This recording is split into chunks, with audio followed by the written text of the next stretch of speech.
Village of Fox Crossing meetings are presented to inform Village of Fox Crossing residents and interested parties about village government. Additional information, meeting agendas, and minutes are available on the village website, www.foxcrossingwi.gov. Fox Crossing residents can express their opinions about village issues by contacting the village president or village trustees. Contact information is on the website. All public portions of the meetings are recorded in entirety and are not edited. Okay. Then we will call the Village of Fox Crossing Board of Trustees meeting to order. It is Monday, April 6, 2026 at 6 p.m. Please join me in the Pledge of Allegiance. I pledge allegiance to the flag of the United States of America and to the republic for which it stands, one nation, under God, indivisible, with liberty and justice for all. Chantel, will you please take roll? Trustee Van Dyke. Here. Trustee Kepi. Here. Trustee Raditz. Here. Trustee McQuillan. Here. Trustee Swartz. Here. Trustee Hansen. Here. President Youngquist. Here. The first thing we have are some minutes to approve and some correspondence to receive into record. Make a motion to approve the regular village board meeting notes for March 23rd, and then correspondence received in the record, water main breaks report from February, and water pumpage report from February 2026 as submitted. Second. Any questions or comments on any of those items? Other than that, we're having a good run with no breakages. Don't jinx it. A lot of knocking here. We give all that credit to Joe, right? Joe don't want the credit. So. But it has been a good streak. Yeah. So we're happy to have it. Any other questions, comments? Otherwise, those in favor of approving the minutes and accepting the correspondence signify by saying aye. Aye. That carries. No public comments? No. Okay, thank you. First item we have is to an award, including change order relating to the resurfacing program for 2026. Make a motion to award the bid and change order number 1 for the 2026 road resurfacing program. And what I want to do is put it on the floor and have a discussion on what roads we include and not include. Second. Okay, so we have a motion and a second as is, and then discuss the streets. Correct. Okay. So currently, the base bid is included American Drive Trail, Kippen Park Trail, Palisades Park, I want to say supplement number 1 and number 2. And then Joe and the street guys decided, hey, there's a couple roads that need to be swapped in and out, is my understanding. And Joe and the team are doing a great job trying to stay within budget, but in my discussions with Village Manager Sturgill and Director Hirsch, I wanted to maybe exceed our budget just to make sure we are doing the right things and fixing roads that need to be fixed. So I don't know if Jeff or Joe, you want to explain at this point in time what makes sense and what doesn't make sense? Yeah, I can go ahead and elaborate on this. So one of the roads that we removed was from the award would be Jacobson Road, which is the I-41 overpass to the railroad overpass. That project, the village street department wants to look at replacing the bridge deck over the railroad overpass in 2027. That's something that we started looking at, I believe, back in 2024. 5. Village engineer Rybold had did an analysis on that, because we had to make sure, we had to see whether or not the bridge needed a complete reconstruction, or if basically the bones of it were in good shape, we just need to redo the deck. As far as, the analysis that village engineer Rybold did suggested that we only need to redo the bridge deck, which is good news. So we want to move forward with doing that in 2027. And at that time, we could look at lumping in the resurfacing of Jacobson Road with the bridge deck, resurfacing, just to lump that all together as one project. So it's not like we would be pushing that area off for a number of years. We would only be pushing that off for an additional year. So I feel pretty comfortable about being able to push that one off. And then Forkin Street and Lake Breeze Court, those are less traveled areas. They are some areas that both Superintendent Bauer and I both agree that they need to get done sooner than later. Just due to the wear and tear, the wear and tear on those projects. However, we did have to remove those because we did feel that the section of Valley Road that was one of the supplement items from the bid, we actually found that was in worse shape, and that got worse over the winter with some potholes that were developing. So we felt that was more of a pressing need to get done than Forkin Street or Lake Breeze Court. So that's why we swapped those streets out for doing Forest View Court and that section of Valley Road. However, if the village board is interested in potentially going over the budget that we had set for this project, I would be very much appreciative if we were to keep the Forkin Street and Lake Breeze Court areas in the resurfacing project, to keep those to keep us moving forward with being able to have our streets repaved. Thank you. So if my math is right, so if I add in the 51 grand for Forkin Street and the 58 grand for Lake Breeze, I come up with a total of $1,324,901.02. So the one other thing I will make note of here is that there is I'm not sure how much the village board is aware of the Habitat for Humanity development that was occurring off of Taco Road and kind of on the cul-de-sac of Lake Breeze Court. I believe there is a little bit more work that needs to be done off of the cul-de-sac off of Lake Breeze Court. I'm not sure what their time frame is on that, but that is something where if that works in the schedule, that would make it would do well. I would rather have them do that work before we resurface, so they're not putting heavier trucks or anything on a nice new resurfaced road. So that is one other thing that needs to be at least considered in this discussion. So, but in that case, if we were to keep it in, that would at least give us the opportunity to coordinate with the development to see if that would be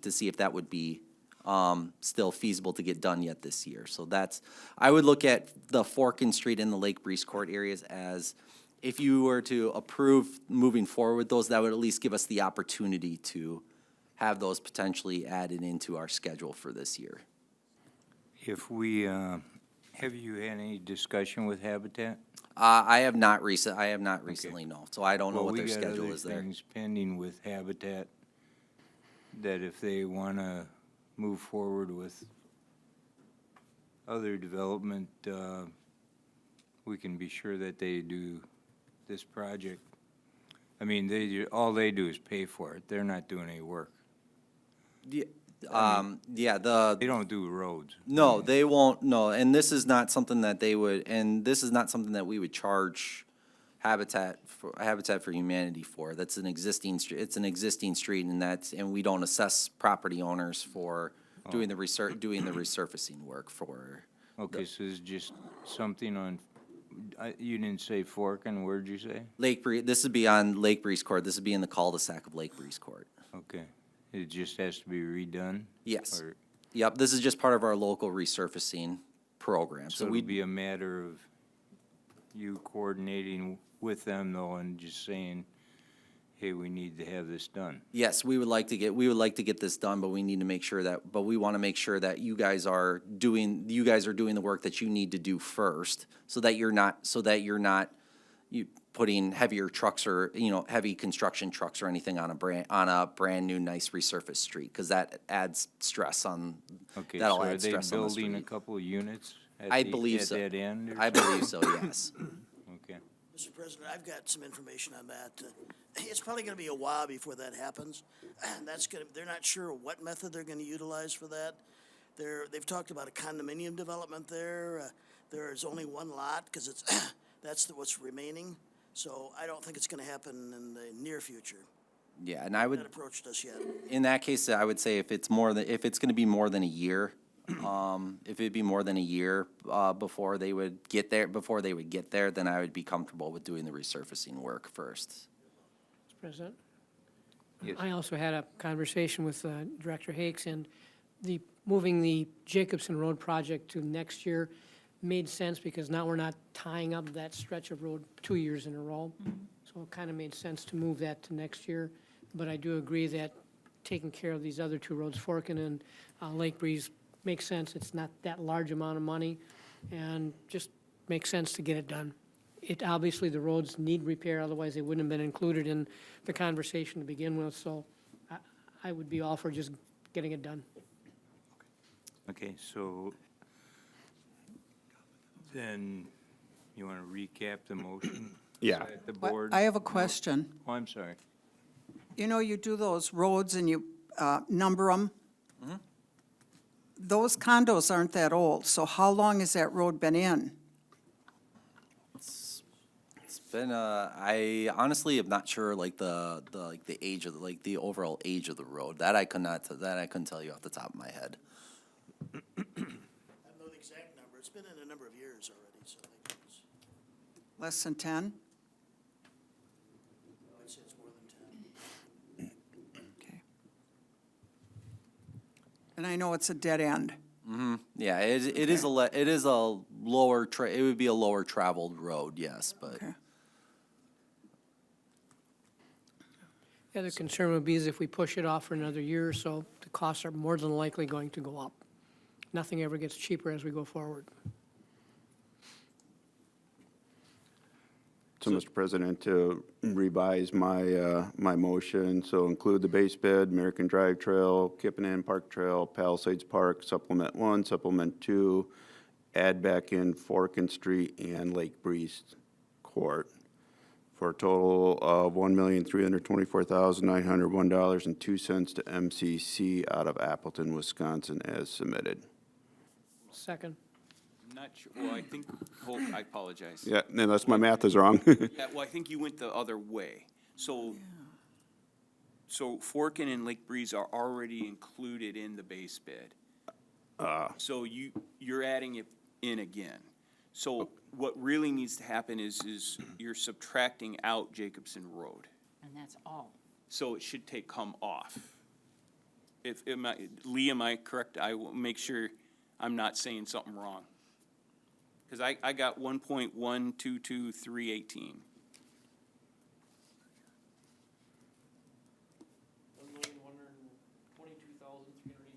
Yes, yes. So you were adding it in, but it was already in there. The change order was pulling them out.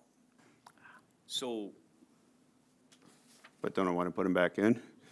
well, okay, so Oh. the base bid, the 1.215 million, that's where you start with the base bid. Yep. That already includes,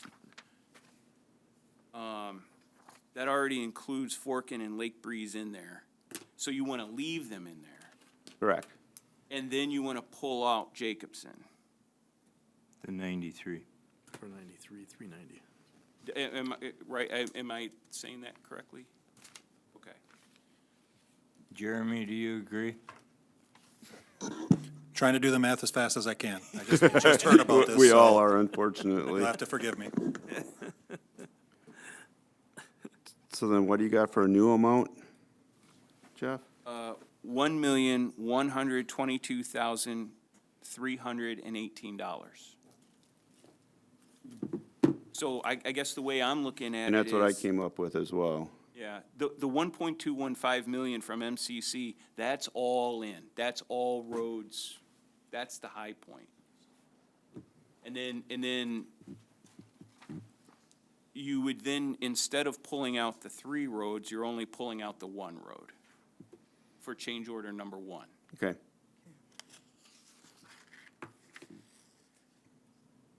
But as the way the resolution's written, wouldn't we be over budget right now? For the Correct. 1.2? We would be, yes. Okay, that's right. Why we were doing the change order. So what we were doing, we were going to award the base bid with the 2 supplements. Yep, Change order number 1 then was going to pull out the 3 roads. That then got us into budget. okay. And then you add back in the other 3, Well, The two. 2. 2, yes. Okay, So what I would suggest would be change order number 1, and Lee, you can correct, and Joe, please correct me if I'm wrong, but change order number 1, amend change order number 1 that you're only removing Jacobson as opposed to removing Forkin and Lake Breeze and Jacobson. You're just taking out Jacobson. Yeah, that'd be correct. You'd just be removing 1 street instead of the 3. I'm still confused, but I'm with you. So redoing my motion, include everything, removing Jacobson for an amount of $1,122,318 as submitted. Second. Okay, we already had the motion and second. I just want to be sure everybody up here knew and Barb knew what the end result was. So, Jeremy, you agree with that? No, Jeremy's he's got a still working problem on with it. Working on it. I guess, I took the MCC bid, Yep. which is, $1,215,708. And all I did was took off Jacobson Road at $93,390, Yes, right? correct. And all that means is the change order has to be revised. Is the change order on a separate resolution? I think it is. No, the change order is. Or was it in the It's same included resolution? in- This resolution. Yep. Okay, so the change order will be amended to leave in Forkin, leave in Lake Breeze, and proceed with removing Jacobson Road. Correct. Because the bridge is Correct. needing, So the attention. change order number 1 should be for a deduct of $93,390, resulting in a final bid amount of $1,122,318. Second.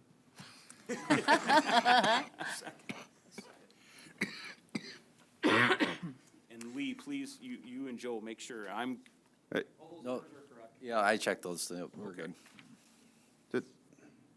But you're saying, Jeff, the 1215 is already over budgeted amount.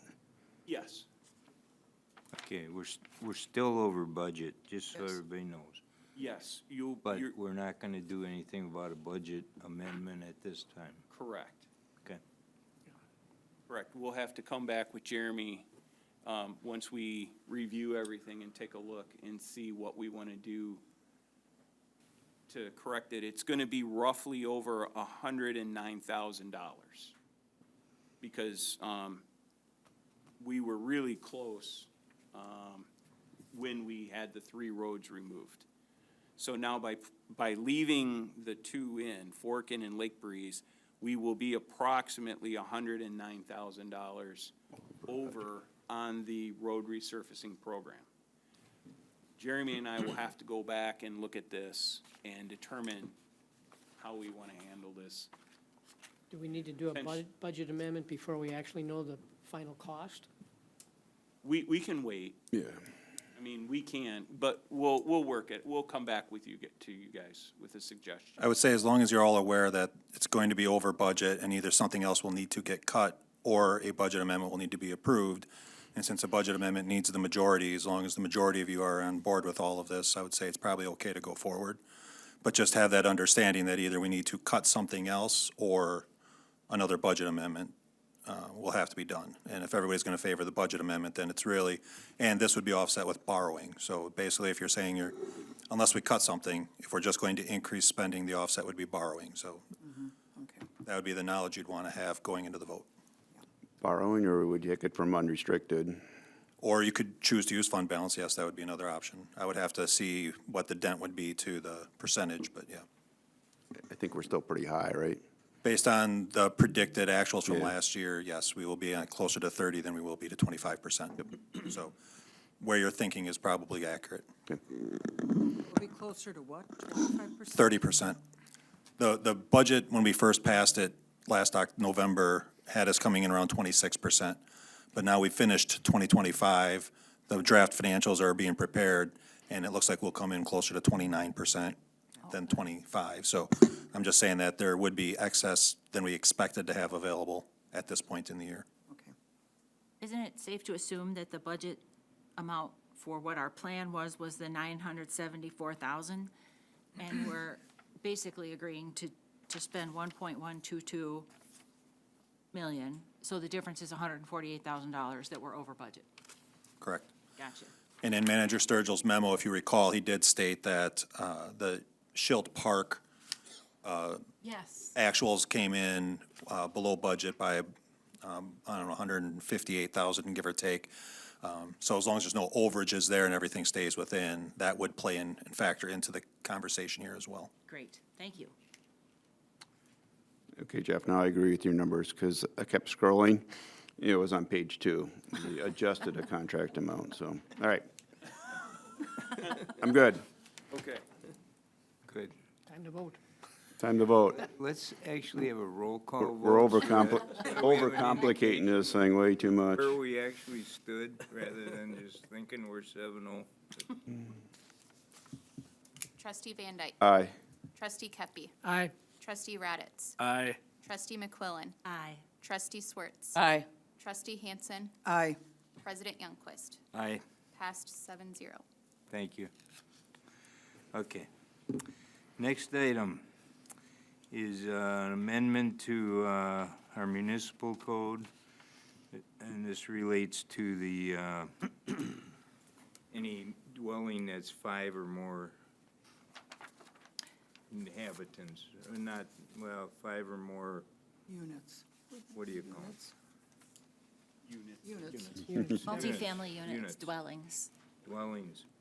I'd like to make a motion to amend the Fox Crossing Municipal Code, Chapter 372.9, for waste management responsibilities of the owners or designated agents of exempt multifamily dwellings and/or non-residential facilities for the first reading, as submitted. Second.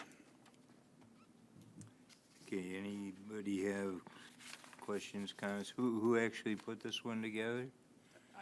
You did? Yeah, you have any comments for us on here? No, just to summarize for anyone who's watching, the DNR this past year updated their rules, and there were basically 5 changes. The quick summary of them is 3 of them don't really apply to us. They apply to different entities. 2 of them apply to us. One is an educational requirement, which we've already met. Our Parks and Rec Department and Street Department administrative assistant, she already put all the educational materials on our website.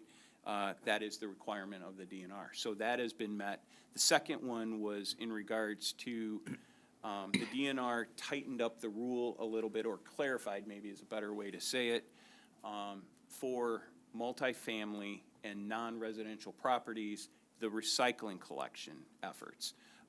And basically, they tightened it up such that you have to have the same number of recycling. So if you have a trash receptacle, trash bin, you also have to have a recycling, and that's a 1-to-1 ratio. But then the volume, where they really tightened it up, was the volume is a minimum of 2 to 1. So for example, if you have a 12-yard trash or a garbage container, you have to have a minimum of 6-yard recycling container.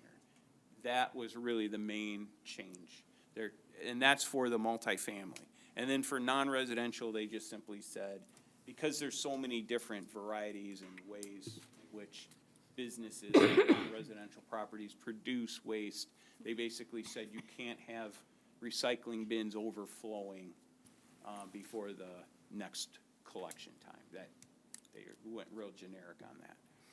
But these were required, we were required to change our ordinance in order for us to qualify for the recycling grant this year. So that's really what this is. And who's going to police that overflowing? So that is us, but we are allowed to do it on a reactive basis. We can be proactive if we want. Most communities don't have the staff or the resources to do that. So the DNR understands that, and they actually made that quite clear in their presentation. And so, so we would really, it's really if we get calls, if we get complaints, they come into us, they'll come into the street department, they'll come into Director Dearborn, and then somebody would go out and take a look.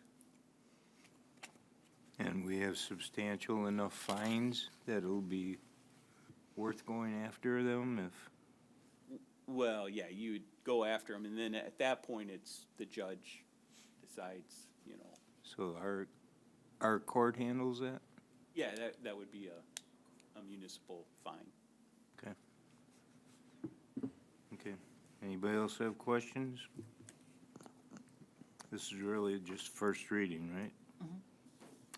So, those in favor of approving for the first reading signify by saying aye. Aye. Carries.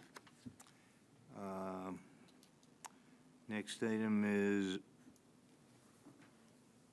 the Fire Department report on community risk assessment and standards of cover. I'd like to make a Chief. motion to approve the 2026 Fox Crossing Fire Department Community Risk Assessment and Standards of Cover as submitted. Second. Okay, I don't know, Chief, you're gonna handle that to Sure. start with, or are you gonna? Yeah, turn I it can right give you over? just a quick 60-minute rundown on what it's about here. 60 minutes. As long as we don't talk numbers, we're good. No numbers. This is another part of our accreditation process. This is two, or I guess it's one large, two pieces of the 4 documents that we have to put together. It basically helps guide our data collection and lays out our metrics that we follow for accreditation. The community risk assessment part analyzes the risk to our community. It does it both community-wide, as in the tornadoes, things that affect the entire community. And then we have our village broke down into 14 risk assessment zones, we call them. And we can break down our risk in those zones by, say, the elderly zones. We have slips, trips, falls are our major calls. We can do targeted programs in those areas for community outreach and things. Residential cooking fires, things like that. So by breaking our risk out into the 14 zones, we can do targeted approaches to certain areas of the village that have higher hazards in different areas. So that's the benefit of doing the community risk assessment. The standard of cover comes in. It basically explains our department, how we respond, the metrics we aim to achieve, and then what our current baseline is. So it starts with our resource deployment, which is our equipment, our staffing, and then kind of how we respond, what our SOGs and our response guidelines are. And then it goes in and talks about resiliency, which is when we go on a call, if we have a 2 or a 3 engine response or a 3 unit response, that pretty much drains our department from what we have staffing wise. So how do we handle resiliency or those back-to-back calls when we're out on one call? What do we do to cover the rest of the village? So it addresses resiliency.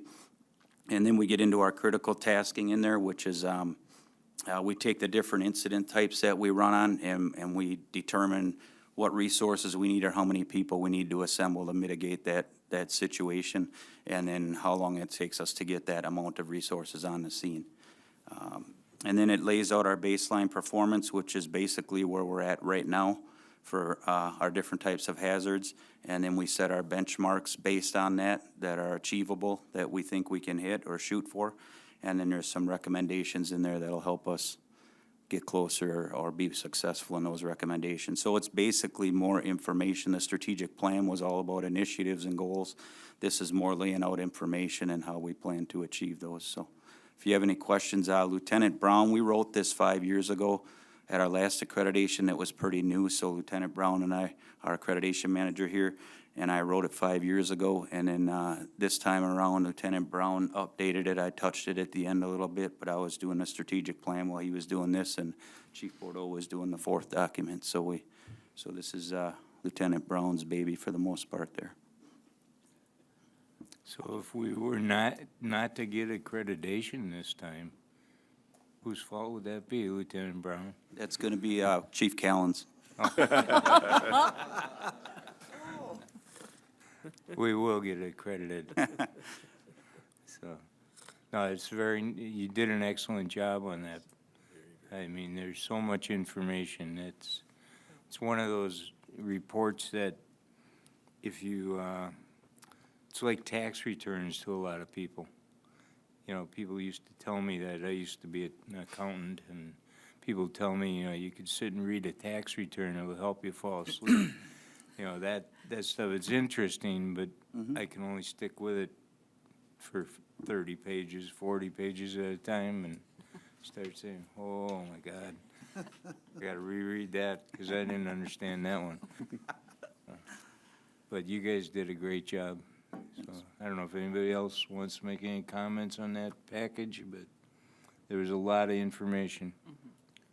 I just think it's worth mentioning that everyone in the board be aware of the fact that the fire department has indicated that they're not stressed at this point, but it's getting there because of the number of calls, particularly EMS, that they're required to go on.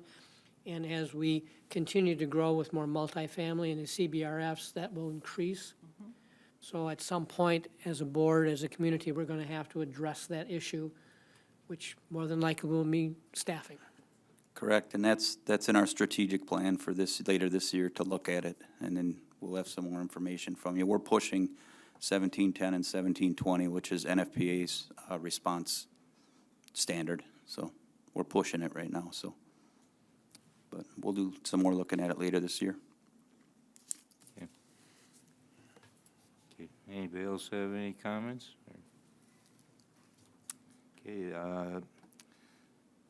we only need to approve this once. Is that right? I mean, it's not like an ordinance or anything. It's, okay.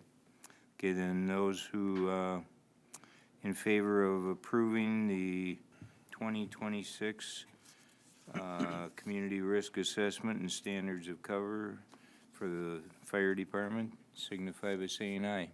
Aye. Any opposed? Carries.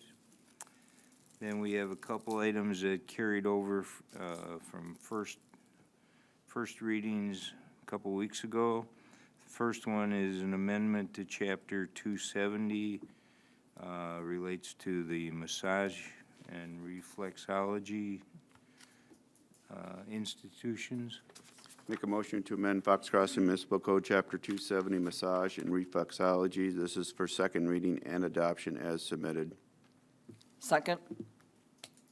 And this, I think Chantel did an awful lot on this.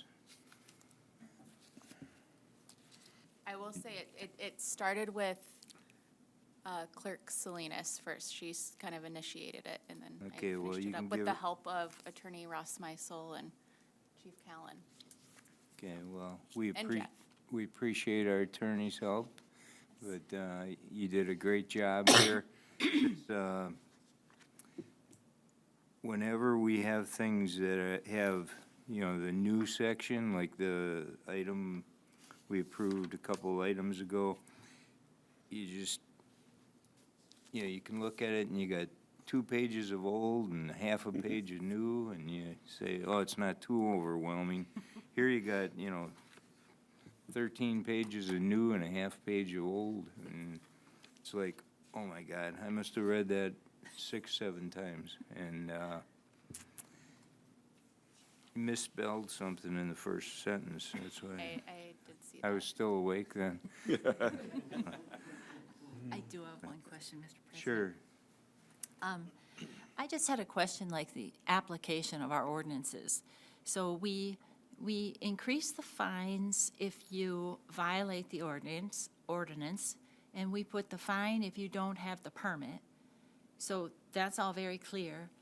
But what I missed, and I could have missed it too, and I second what President Youngquist said about reading these, it's wordy. How does the establishment know that we've changed our ordinances so they come and get a permit? And then one of the sentences said, each year. So do you have to get a new permit for your facility every single year? And how much do they cost? I apologize, and my network isn't working, so I can't open it right now. Off the top of my head, I believe it's $150.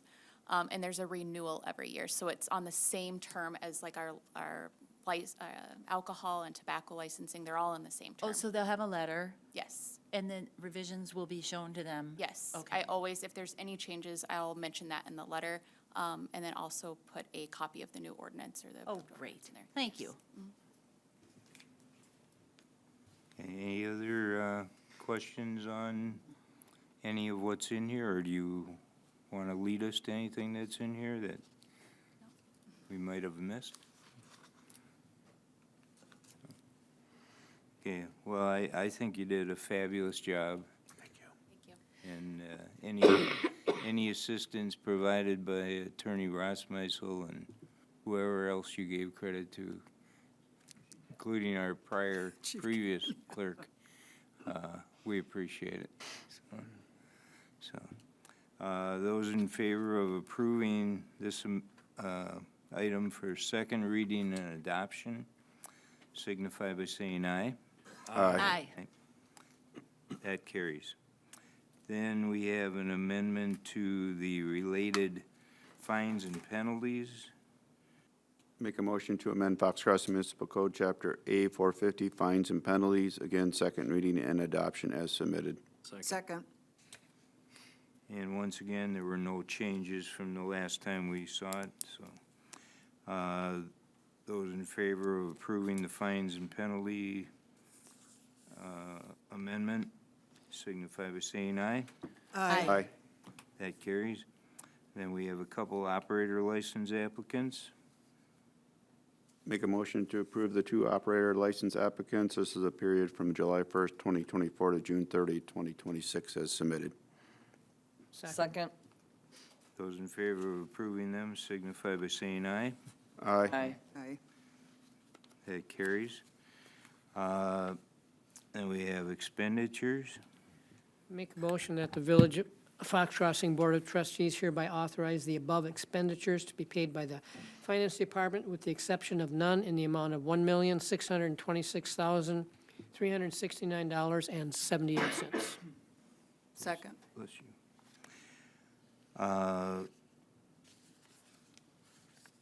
Any questions on expenditures that have not previously been answered?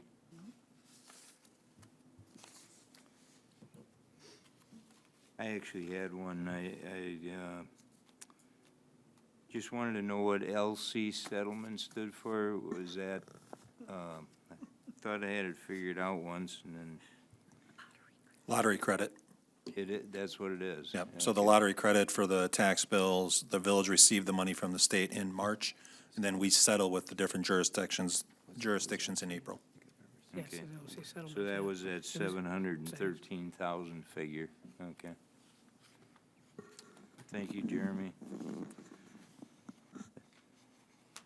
And nobody else had question, those in favor of approving the expenditures signify by saying aye. Aye. That carries. We got some reports, and I forgot in the very beginning, I was gonna mention that we have an election here tomorrow, and I just wanted to ask that everybody not just run out. If you're able to help throw some chairs together and move a few things around at primarily Chantel's direction, I would assume, after the meeting, it would be greatly appreciated. So I forgot to announce that beforehand. But you can remind them when you give your report if you'd like. So first thing we have is representative of Accurate Appraisal. It's Shonda Stachersky? Close enough. Okay, well, Shonda, I should have cheated here and read. You are our actual assessor, or you are our main coordinator. contact? Which, I am the account coordinator. Lori is on right now. She is going to be your statutory assessor. okay, and Lori, is it Sacco? Yes, Close? That was close? it's That was- Sacco. Okay, well, welcome to you also. So, do you want to join us at the podium here, Shonda? And can we get Lori in focus somehow? What's happening there? Yeah, I'm not sure why it's being like that. I can play around as well. So you're both from Accurate, and we're happy to have you here, and you're gonna tell us all about what you're gonna do this year, or? Yes. So Lori is going to be your new statutory assessor. She is an assessor 3. She is our field manager as well. So anytime you see the guys in the field, she is in charge of them. She is a guru when it comes to commercial. She's going to be great for Fox Crossing. I live right a stone's throw from Ohauser, so it's nice to be able to be in the municipality where I live. So Lori's going to give a quick breakdown of what's going to happen for 2026. Yes, hi, and thank you for having us today. So the review for Fox Crossing, or at least our analysis this year, isn't quite complete. So I do have some preliminary numbers, but again, I just caution that they're not our final yet. So traditionally for Fox Crossing or any of our municipalities, we tend to give you statistics based on your major classes, which for Fox Crossing is residential and commercial. So our preliminary number for residential is about a 5% increase for 2026. And for commercial, and keep in mind, commercial is a little bit harder to estimate, especially given equalization hasn't come out with their numbers yet. But our estimation is about a 9 to 12% increase. So what this would mean would be that, or at least it would indicate that the commercial will be taking on a little bit larger of the tax burden this year comparative to the residential property owners. I also wanted to just kind of go over our assessment timeline this year, just a bit of a review and then a little bit of the forward for what's coming up. We tend to come out late or mid to late December, early January to check on any of your new construction. New construction is one of those items that we want to track very closely. So we want to see closer to the first of the year what's been completed or what's partial. So we completed our new construction checks on December 16th. For our regular field work, we were checking on or needing to do on-site visits for 258 permits. Something new we added this year was the ability for certain permit holders to go online and fill out a permit survey to give us additional information. Sometimes that would alleviate us having to stop at the property, or it was a way for us to receive even more actual details on permits done. And we had 101 responses to our permit surveys. So one of our higher percentages of municipalities that had residents filling out those permit surveys, which I thought was a fun number to share with you guys. Our trespass letters for those visits was mailed on January 23rd. We started our field work on February 6th, and we went for almost about a month, kind of intermittently as we were checking on certain projects. So we completed our field work on March 2nd. We do have our open book coming up in May two different in-person dates, which are May 18th from about 8 to 5, and then on May 19th from about 9 to 3. Those are the in-person. We also have open book, which allows people to call in outside of the in-person if somebody can't make it on the in-person, and that goes until 48 hours before the board of review. We also will have an email where people could email during open book. So again, multiple different ways to interact with us during open book. And then the board of review this year is scheduled for June 25th from about 4 to 6. Of course, it may go longer depending on the amount of stuff we need to cover, but it's originally scheduled from 4 to 6. So again, those are the highlights, but I'm welcome to answer any additional questions that anyone has. When you said you sent out that survey, and how many were sent out and how many replied? Yep, so there were 258 permits that we were checking on this year and 101 responses we received. So sometimes those, even if somebody responded with the survey, statutorily, we may still have to come out and visit. For example, we still sent out permit surveys for, let's say, a new construction home. So just verifying bedrooms, bathroom counts, if the basement was finished, things of those details. Statutorily, we still would have to physically come out and still verify and do our other work. So it didn't necessarily, in every case, alleviate an on-site visit, but it is great just for the property owner to state exactly what we would have on file. Or if there was a discrepancy between like a blueprint or what the property owner had, it gives us an opportunity to dig in and make sure we're on the same page with the property owner. Okay, thank you. Anybody got questions for?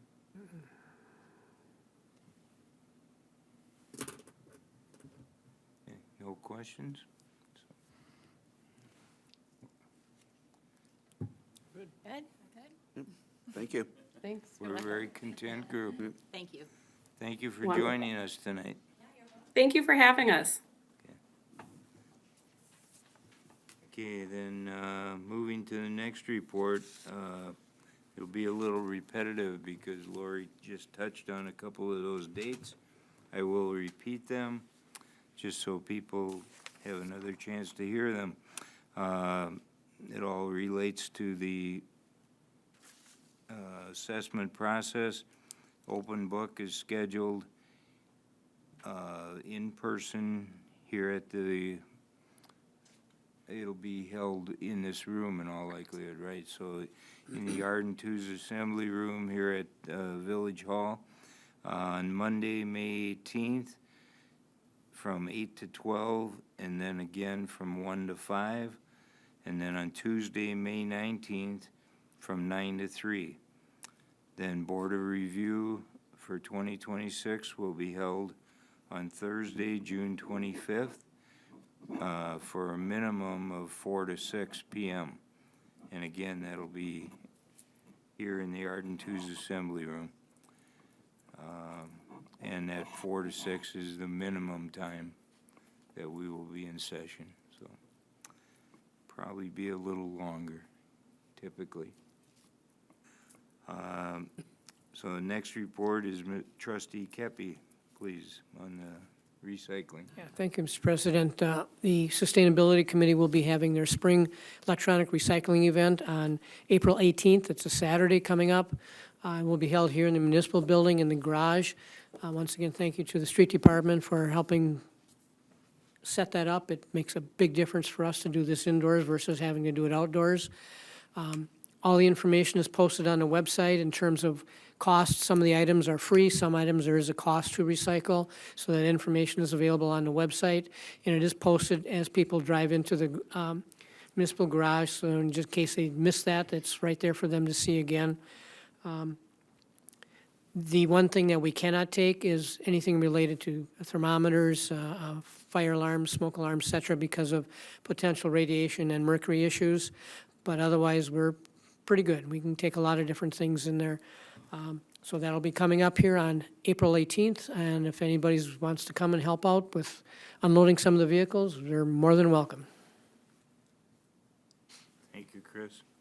And then Chantel, the election tomorrow? Yes, as you stated before, tomorrow's the big day, the 2026 spring election. Polls will be open from 7 a.m. to 8 p.m. Anyone who needs to find out where their polling place is, you can go to myvote.wi.gov, and then you can also view your sample ballot on that website as well. Okay, thank you. Just a question, has the early voting been substantial, or? It was an okay turnout. I would say, I don't have the numbers in front of me, but I would say we averaged about 50 people a day. Thank you. Okay, then we'll entertain a motion to adjourn. So moved. Second. Those in favor signify by saying aye. Aye. And then if anybody who can help move stuff around a little bit, feel free to stay. Village of Fox Crossing meetings are presented to inform Village of Fox Crossing residents and interested parties about village government.